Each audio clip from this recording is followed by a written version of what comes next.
তাহলে কোরআন শরীফ পড়ার সময় তো ফ্যানে ঝুলা দরকার। এগুলো কোনো যুক্তির কথা না। রাসূলের প্রতি দুরূদ পাঠ করা এটা ভালো কাজ না খারাপ কাজ?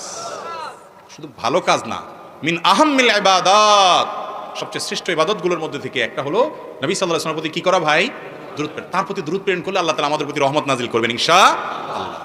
কিন্তু এই দুরূদ পাঠ করার জন্য সবাই মিলে মিছিল দিয়া দলবদ্ধভাবে জোগাড় দিতে দিতে বলতে হবে এরকম কোনো শিক্ষা উনি দেন নাই। আচ্ছা, দুরূদ আপনারা নামাজে পড়েন না পড়েন না? নামাজের মধ্যে দুরূদ কি আপনারা সবাই জোগাড় দিয়া বলেন একসাথে? হেঁয়ের মতো সবাই মিলে আল্লাহুম্মা সাল্লি আলা সুদ্দিয়া পড়েন? পড়েন না, বরং যার যার দুরূদ শেষে পড়েন না? তো নামাজের বাইরে কেন সবাই একত্র হয়ে যেতে হবে?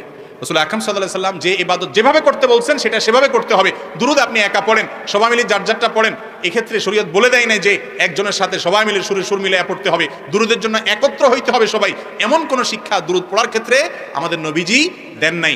আমরা একটু আগে শুনলাম নবীজি যা বলেছেন সেটা করলেই মুক্তি হবে, মন মতো করলে মুক্তি হবে না। এই জন্য দুরূদ পড়া ভালো, কিন্তু দুরূদের নাম দিয়া মিলাদ একসাথে হওয়া এবং একসাথে সুর মিলায় সবাই মিলে পড়া এটা নবীজির শিক্ষা না। ওই যে পরগাছা কিছু ছিল ভুল ভ্রান্তি, তার মধ্যে এটা একটা। বেশিরভাগই ভালো ছিল, মুরব্বীদের দু চারটা ভুল ভ্রান্তি ছিল। আমরাও মানুষ, আমাদের কোনো ভুল হতে পারে, হয়তো আমাদের সন্তানরা পরে ধরাই দিবে। যেটা ভুল সেটা অবশ্যই বাদ দিতে, নাকি ভুলটাও ধরে রাখবেন? আল্লাহ আমাদেরকে সঠিকটা শোনার সাথে সাথে মানার তৌফিক দান করুন, আমিন। দুরূদ নিজে নিজে পড়বেন।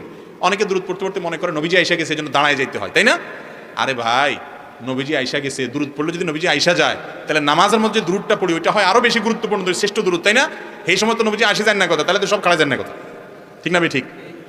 আর নবী করিম সাল্লাল্লাহু আলাইহি ওয়াসাল্লামের প্রতি দুরূদ পড়লে যদি দাঁড়ায় যাওয়া লাগে, তাহলে কোরআন শরীফ পড়ার সময় তো ফ্যানে ঝুলা দরকার। এগুলো কোনো যুক্তির কথা না।